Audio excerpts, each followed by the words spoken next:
네, 이번 시간은 법학개론 2장 법학 기초편을 진행하겠습니다. 자, 법철학에 대해서 배우겠는데요. 자, 우리가 법철학 들어가기 앞서서 먼저 법철학에서 다뤄지는 중요 쟁점에 대해서 살펴보도록 하겠습니다. 자, 법철학에서는 법을 자연법으로 바라보는 시각과 법을 법실증주의로 바라보는 시각이 있습니다. 자, 자연법이라는 것은 전 우주에 걸쳐 보편적으로 유효하고 이성에 기초한 하나의 공통된 법이 존재하고, 자, 이게 이 세상 모든 것에 적용 가능한 이성적인 법이 있다라는 얘기고요. 자, 이 법이 바로 자연법이고, 이 자연법이 자, 인간이 만든 법, 즉 실정법의 기반과 근거가 되어야 한다는 법 이론입니다. 자, 반면에 법 실증주의는 우리가 이 실증이라는 단어에서 유추해 볼 수가 있듯이, 실증이라는 단어가 어떤 경험 또는 실험으로 증명된 것만을 지식으로 보는 그런 시각인데, 법실증주의는 우선 자연법을 부정하고 단지 인간이 만든 법, 실정법만을 법으로 인정하는 법 이론입니다. 자, 이러한 자연법론은 고대와 중세를 거쳐서 근대까지 법을 바라보는 시각의 주류를 이루었던 사상이었고요. 반면에 법실증주의는 19세기에 등장하게 되는데, 꽁트라는 사회학자가 실증주의를 주장을 합니다. 그 실증주의라는 것은 구체적이고 경험적인 관찰이나 실험 등으로 증명 가능한 지식만을 우리가 지식으로 인정할 수 있다라는 그런 철학 사상인데, 이러한 철학 사상이 실증주의 사상이 법학으로 확대된 사상이 바로 법실증주의입니다. 자, 자연법과 법실증주의는 법과 도덕 사이의 관계에 대해서도 서로 좀 상반된 특징을 가지고 있는데요. 자, 자연법론은 법과 도덕 정의가 연관성을 가지고 있고, 자, 도덕과 정의를 유발하는 법은 법의 아니다라는 시각을 가지고 있고요. 자, 법실증주의는 법과 도덕 사이에는 어떠한 연관도 없다라는 그런 입장을 가지고 있습니다. 자, 그렇다면 자연법론과 법실증주의는 각각 어떠한 문제점을 가지고 있는지를 한번 살펴보도록 하겠습니다. 자, 자연법은 우리가 눈으로 확인할 수 없고 모호하고 추상적인 그런 개념입니다. 그래서 소수 사법 엘리트만 인식할 수 있는 규범인데, 이렇다 보니까 과거 중세시대 때 교황이나 군주의 절대 주권을 뒷받침하는 근거로 활용되었습니다. 이런 엘리트주의적인 자연법이 문제가 되는 거고요. 또 가치다원주의 이 현대 사회에서 도덕주의적 자연법론의 위험성이 제기가 되는데, 자, 이 말은 자연법의 내용을 어떤 특정한 윤리학이라든지 종교의 관점을 통해서 우리가 일반화 시켰을 때 문제가 발생할 수 있다는 얘기입니다. 자, 예를 들어 우리가 성소수자 인권과 관련된 사안에서 동성결혼 합법화에 대한 어떤 우호적인 견해를 가지고 있는 법관이 있다. 또 이 법관이 동성결혼 합법화에 대한 어떤 찬성의 견해를 가진다면, 이것이 과연 일반적인 법 상식으로 이해되고 정당성을 가질 수 있느냐는 그런 문제가 있습니다. 법 실증주의의 문제점은 인간이 만든 법만을 법으로 바라보는 시각이기 때문에 어떠한 정당한 입법 과정을 거친 법은 악법도 법이라는 그런 논리가 성립이 됩니다. 자, 이러한 문제가 구체화된 게 바로 2차 세계대전 당시의 나치의 법이라고 할 수 있습니다. 자, 이렇게 법 철학에서 가장 큰 쟁점인 법을 자연법론으로 바라보는 시각과 법 실증주의로 바라보는 시각에 대해서 살펴보았는데요. 이제 각 시대별로 이러한 법 철학이 어떠한 흐름으로 전개가 되었는지 한번 살펴보도록 하겠습니다. 네, 잘 아시다시피 이제 서양 철학의 시작은 고대 그리스죠. 자, 그 중에서 법 철학은 이 소피스트에 의해서 시작되었다고 할 수가 있는데요. 이 소피스트들이 활동하기 그 이전에는 자연 철학이라고 해서 우리가 철학의 그 대상이 사유의 대상이 주로 자연이었습니다. 뭐 세상이 뭐 어떻게 이루어졌나, 세상이 뭐 무엇으로 이루어졌나 이런 등의 사유가 대세였는데요. 이 철학 사유의 대상이 자연에서 인간으로 확대시킨 철학자들이 바로 이러한 소피스트들입니다. 우리가 1장에서 법의 어원 공부할 때 고대 그리스에서는 법의 어원을 우리가 노모스라고 했었는데요. 그와 반대되는 개념으로 자연을 의미하는 개념인 피시스가 있었는데, 이러한 피시스에서 노모스를 구분해낸 그 철학자들이 바로 이러한 소피스트입니다. 소피스트 중에 대표적인 철학자로 우리가 프로타고라스라는 철학자가 있는데요. 우리 교재 53페이지에 그 내용이 나옵니다. 프로타고라스는 인간은 만물의 척도이다 라는 말을 남겼는데, 이 말이 의미하는 바가 뭐냐면 사람이 만물의 척도이기 때문에 사람마다 진리가 다르다라는 것입니다. 다시 말하면 어떤 진리나 가치가 상대 또는 주관주의라는 의미고요. 자, 다른 또 소피스트 철학자로 우리가 트라시마코스라는 철학자가 있는데, 여기는 우리 교재 54페이지에 중간쯤에 나옵니다. 자, 트라시마코스는 정의에 대해서 이렇게 말하고 있습니다. 자, 정의는 강자에 유리한 것에 불과하다. 따라서 법망을 피해 나갈 수만 있다면 정의에 반하여 행동하는 것이 유리하다라고 좀 다소 이상한 상식적으로 이해가 안 되는 말을 했는데, 자, 이래서 소피스트들 또는 궤변론자라고 부르기도 합니다. 자, 이러한 소피스트들과 동시대 인물로 우리가 잘 알고 있는 소크라테스가 나옵니다. 자, 소크라테스는 소피스트가 어떤 현상의 단편적인 측면만을 보고 전체를 파악하려 한다고 생각을 했고요. 그러니까 어떤 책 한 권만 보고 뭐 세상을 다 아는 것처럼 그렇게 행동했다라는 거죠. 자, 소크라테스는 이런 소피스트의 생각과는 좀 다르게 이 세상에는 어떤 보편적인 가치라든지 뭐 객관적인 진실이 있다라고 믿었고요. 이런 보편적인 가치와 객관적인 진실을 알기 위한 방법으로 내적인 탐구, 자, 그러니까 나는 아무것도 모른다라는 생각으로 시작해야 한다고 생각을 한 거죠. 자, 그게 바로 이제 우리가 잘 알고 있는 너 자신을 알라, 이런 말에 함축적으로 담겨 있는 것 같습니다. 자, 소크라테스는 또 아는 것과 선한 것을 동일시했습니다. 자, 그러니까 이게 깊은 어떤 성찰과 숙고를 통해서 어떤 선이라는 정의에 도달할 수 있다라고 생각을 한 거죠. 자, 이러한 소크라테스의 사상이 그의 제자 플라톤으로, 또 플라톤의 제자 아리스토텔레스로 각각 이어지게 되는데요. 이러한 플라톤과 아리스토텔레스가 서양 철학의 큰 토대를 만들었다고 평가되는 철학자들입니다.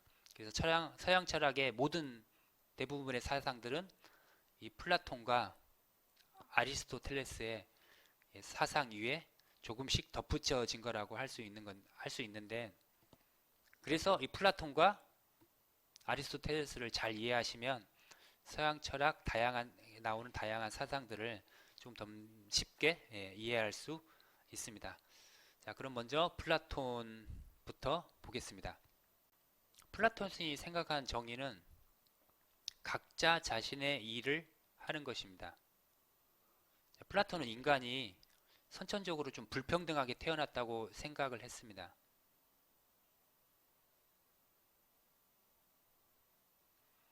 그래서 이러한 불평등의 계급 구조를 황금 또는 은, 철, 동 인간에 비유를 했는데요.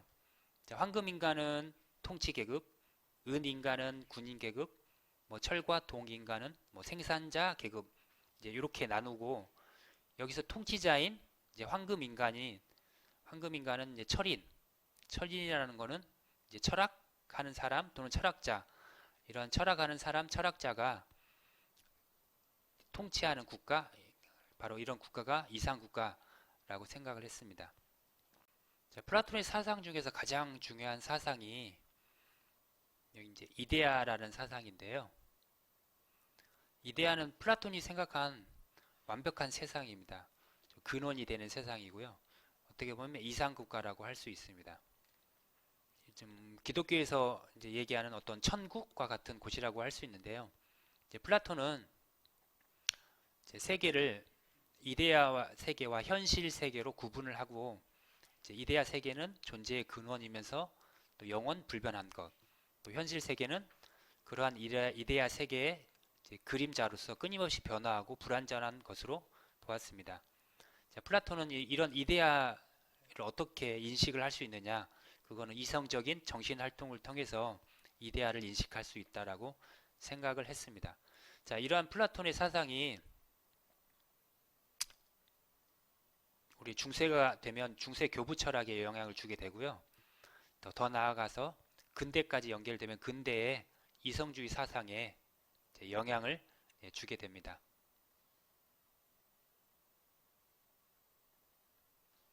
자, 이제 이 플라톤의 제자 아리스토텔레스가 등장을 하게 되는데요. 자, 아리스토텔레스는 플라톤의 제자이긴 하지만 스승인 플라톤과는 정반대의 생각을 가지게 됩니다. 먼저 아리스토텔레스가 생각하는 정의는 플라톤은 어떤 선천적인 불평등을 생각을 했지 정의라고 생각을 했지만 아리스토텔레스는 평등을 정의라고 생각을 했습니다. 그래서 이 평등에는 평균적 평등과 배분적 평등으로 나누는데 우리가 1장에서 좀 법의 이념을 할 때 잠깐 배웠는데요. 평균적 평등은 절대적 평균, 즉 모든 사람을 똑같이 취급하는 거죠. 같은 것을 같게 취급하는 거고, 이제 배분적 평등은 비례적 평등, 그러니까 서로의 다른 것들은 다르게 취급하는 그런 평등을 말합니다. 자, 스승인 플라톤이 이데라는 이상국가에 좀 관심을 가졌던 것에 반해서 아리스토텔레스는 현실을 중심으로 생각을 합니다. 그래서 현실 속에 어떤 존재의 근원이 있고 현실 속에 진리가 있다라고 생각을 하고요. 자, 아리스토텔레스는 자, 이 세계가 어떠한 이제 목적에 의해서 움직인다고 이해를 했고요. 모든 존재에는 목적이 있고 또 모든 존재는 이런 어떠한 목적을 향해 가야 한다라고 생각을 한 건데요. 자, 예를 들면 자, 의자는 앉기 위한 것, 뭐 자동차는 타기 위한 목적을 이룰 때 의자와 자동차가 되는 것이지 그 기능을 못하는 사물은 더 이상 의자나 뭐 자동차가 아니라는 것이죠. 사람이 만든 물건뿐만 아니라 생명체도 마찬가지입니다.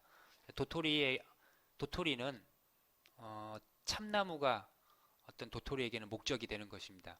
자, 이러한 것들을 우리가 목적론적 세계관이라고 얘기를 하는데요. 아리스토텔레스는 이러한 목적이라는 측면에서 모든 사물을 이해하고 또 만물이 목적에 따라 움직인다고 보았습니다. 자, 이것을 인간한테 좀 대입을 해보면 아리스토텔레스는 인간의 목적은 행복이라고 생각을 했고요. 이 행복의 필수 조건을 선한 생활, 덕이라고 생각을 했습니다. 그래서 이런 선한 생활을 위한 수단으로 국가가 생겼고 국가는 법에 기초해서 통치되어야 한다고 주장을 했습니다. 자, 아리스토텔레스의 목적론적 세계관에 따르면 자, 국가는 어떤 사회적인 본성에 따라서 자연스럽게 형성된 거라고 할 수가 있습니다. 자, 이렇게 보면 아리스토텔레스의 철학이 조금 플라톤에 비해서 좀 더 경험적이고 어떤 실증적인 경향이 더 강하다고 할 수 있고요. 자, 이런 아리스토텔레스의 사상은 중세 스콜라 철학에 영향을 주고 또 근대 경험주의 사상의 토대를 이루게 됩니다.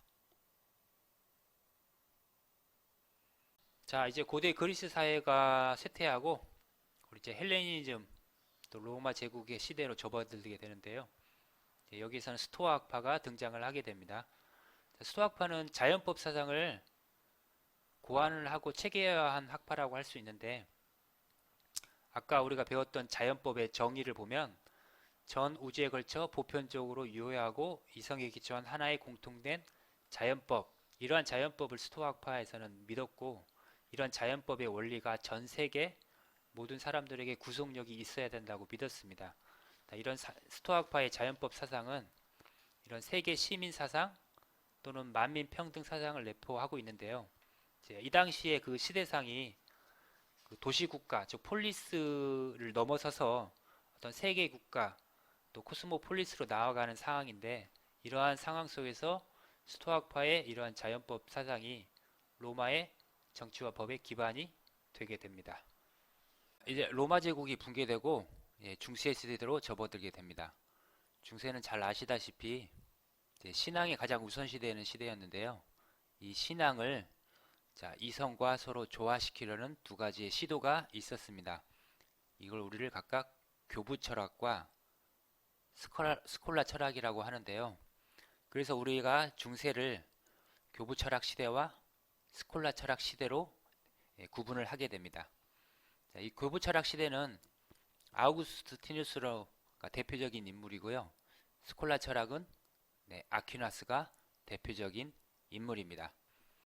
중세 초기 시대상을 한번 살펴보면 이제 로마 제국이 붕괴되고 사회적으로 혼돈 상태에서 다양한 종교가 난립하는 시기가 됩니다. 그래서 로마의 국교였던 이 그리스도교는 이러한 상황 속에서 그리스도교 교리를 체계화하고 그리스도교 세계관을 좀 철학적으로 합리화할 필요성을 좀 느끼게 되고요. 이걸 담당했던 철학자들을 우리가 교부 철학자라고 얘기하는데, 이런 교부 철학자 중에 아우구스티누스가 대표적인 철학자라고 할 수 있습니다. 아우구스티누스는 고대 그리스 철학 중에 이 플라톤의 철학을 수용을 하게 되고요. 이 플라톤의 이데아 사상이 아우구스티누스가 생각하기로 신앙과 이성을 조화시키는 가장 완벽한 철학으로 여겨졌기 때문이죠. 우리 플라톤이 이데아라는 이상 세계와 어떤 불완전한 현실 세계를 구분했던 것처럼 아우구스티누스도 천상의 세계와 인간의 세계로 이 세계를 구분을 하고, 또 인간의 타락과 이런 원죄로 인해서 국가가 생겼고 때문에 이 국가에 대해서 교회의 우위를 주장을 하게 됩니다. 아우구스티누스는 또한 이러한 사상을 좀 바탕으로 법을 영구법, 자연법, 인정법으로 구분을 하게 되고, 영구법은 이제 신의 뜻, 신의 의지를 의미하는 거고요. 자연법은 영구법이 반영된 그런 법을 자연법, 그리고 인정법은 이제 인간이 만든 법을 이제 인정법. 그래서 영구법, 자연법, 인정법으로 구분을 하게 됩니다. 즉 인간이 만든 인정법은 자연법에 어긋나지 않아야 하고, 자연법에 이제 반하는 법은 법이 아니라는 거죠. 스콜라 철학은 스콜라라는 의미가 대학이라는 의미인데요. 이제 중세가 좀 안정기에 접어들고 십자군 전쟁 발발로 인해서 이슬람을 통해서 이런 아리스토텔레스의 철학이 역수입이 됩니다. 이때 좀 기독교는 어떤 정통성을 유지를 하면서도 이런 새로운 어떤 이성적인 발전을 수용을 해야 되는 그런 필요성을 좀 느끼게 되는데요. 이때 아퀴나스라는 철학자가 아리스토텔레스의 철학을 결합을 하게 됩니다. 즉 이성을 통해서 신앙을 증명을 할 수 있다라고 주장을 하게 되는데요. 아퀴나스는 법을 네 가지로 구분을 했습니다. 영구법, 신법, 자연법, 인정법. 아퀴나스는 아우구스티누스에 비해서 이성의 중요성을 조금 더 강조를 했긴 했지만 역시 신앙의 한계를 넘어서지는 않았습니다. 중세가 가고 근대로 접어들게 되는데요. 신중심의 철학에서 인간의 이성 중심의 철학이 다시 주류를 형성하게 되는 시대입니다. 근대 철학의 쟁점 중에 하나는 신이 주권을 부여하지 않았다면 한 국가를 통치하는 권리인 주권이 어디에서 오는가에 대한 것입니다. 이에 대한 이론적인 근거를 마련해 준 사상이 바로 사회계약론입니다. 사회계약론에 대한 대표적인 철학자가 홉스, 로크, 루소가 있습니다. 홉스는 인간이 공동체를 구성해서 살기 이전의 이런 자연 상태를 만일에 대한 투쟁 상태로 바라봤습니다. 그러니까 서로가 서로를 죽이려고 하는 어떤 투쟁의 상태라고 바라봤는데요. 홉스는 인간을 이렇게 성악설적인 입장에서 바라본 거죠. 그래서 이제 인간들이 이러한 자연 상태를 벗어나기 위해서는 사회계약을 통해 공동체를 구성을 했고, 각 시민이 자신의 생명과 안전을 보장받기 위해서라도 법에 대해서 절대적이고 무조건적인 복종을 해야 한다고 봤습니다. 홉스의 이런 사상은 어떤 권위주의적인 정부를 정당화하는 데 사용되기도 합니다. 홉스가 저술한 책으로 리바이어던이라는 책이 있는데요. 리바이어던은 구약시대 괴물을 뜻하는데, 자, 이 책에서 리바이어던은 홉스가 주장한 어떤 국가 권력을 상징을 합니다.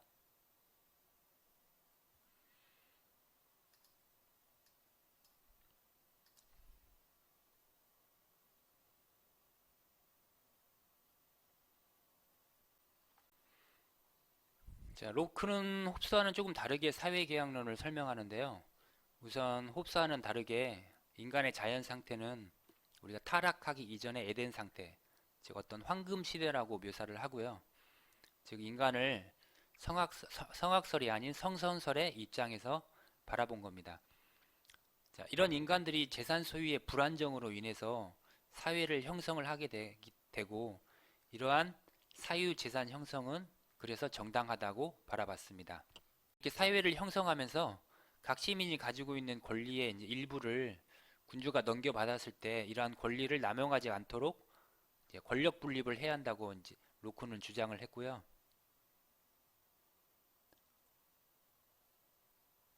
또한 로크는 부당하게 자연법을 거부하고 억압하는 정부에 대해서는 국민의 저항권을 인정을 하게 됩니다. 네, 루소에 이르러서 사회계약론이 조금 더 체계화가 되고 프랑스 혁명 등의 어떤 이론적인 근거를 마련을 해주게 되는데요. 루소는 자연 상태의 인간은 자유롭고 평등한 존재라고 바라봤습니다. 그런데 이러한 자연 상태에서 재산이라든지 권력 차이로 인해서 불평등이 초래가 됐고 이런 불평등을 해소하기 위해 사회계약을 통해서 공동체, 그러니까 국가를 구성한다고 봤습니다. 또 루소가 주장한 개념으로 일반 의지 또는 일반 의사라는 그런 개념이 있는데 공동체에서 이제 충돌을 막기 위해서 모든 인민의 의사를 반영한 어떠한 단일한 의지 이러한 기반으로 계약을 할 필요가 있다라고 본 겁니다. 이러한 루소의 일반 의사 개념이 오늘날의 민주주의 제도에 영향을 미치게 됩니다. 이제 현대로 넘어오게 되고요. 19세기에는 이제 법실증주의가 탄생을 하게 됩니다. 자, 우리가 앞서 살펴본 것처럼 19세기에는 꽁트가 실증주의를 주장하게 되는데요. 우리 교재 64페이지에 관련 내용이 있습니다. 꽁트는 인간 사고의 진화를 세 단계로 구분을 하게 됩니다. 먼저 신학적인 단계, 허구적인 상태로 봤고요. 그리고 형이상학적인 단계, 추상적인 상태로 보았습니다.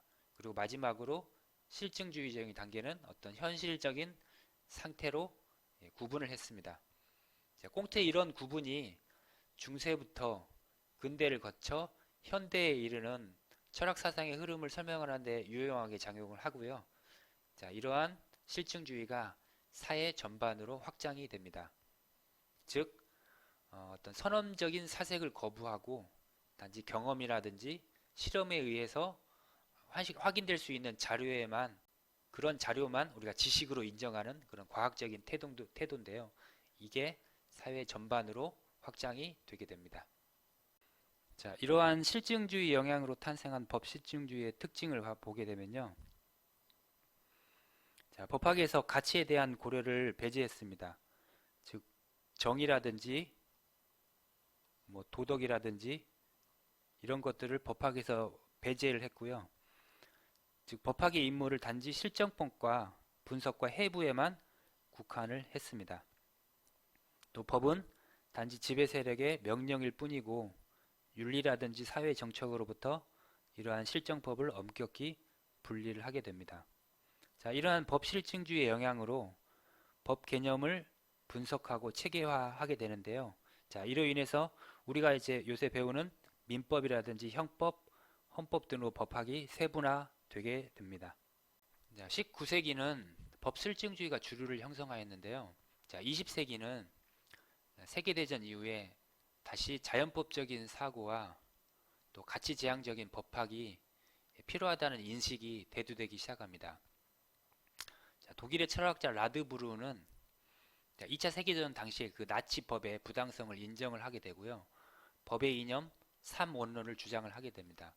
우리가 1강에서 법의 이념을 배울 때 이 부분을 한번 살펴봤었는데요. 정의와 합목적성, 법적 안정성입니다. 법적 안정성은 우리가 법실증주의적인 요소가 강하고요. 또 정의라든지 합목적성은 우리가 가치지향주의, 그 자연법적인 요소가 강한데 이러한 법의 이념을 세 가지 요소로 설정을 하게 되는 거죠. 또 하트라는 법 철학자가 나오는데요. 법실증주의자입니다. 이 하트는 법의 개념이라는 저서에서 사회의 비판적인 도덕에 의해 승인을 받지 못한 악한 법은 법으로서 효력은 있지만 준수 의무가 없다라고 얘기를 하면서 어떤 승인률을 제시를 하게 됩니다. 즉 이렇게 법실증주의에서도 철저하게 가치를 배제하지 않고 일정 부분 가치를 포용하게 되면서 좀 더 정교한 논리로 발전을 하게 됩니다. 네, 이렇게 고대 그리스에서부터 현대까지의 법철학의 흐름을 간단하게 살펴보았는데요. 이외에도 알아야 할 다양한 철학자들이 많이 있습니다. 이제 오늘 공부한 이런 큰 흐름 속에서 그런 상세한 철학의 철학자들과 그 이론들을 공부하시게 되면 조금 더 이해하시는데 도움이 될 것 같습니다. 자, 그럼 오늘은 여기까지 하겠습니다.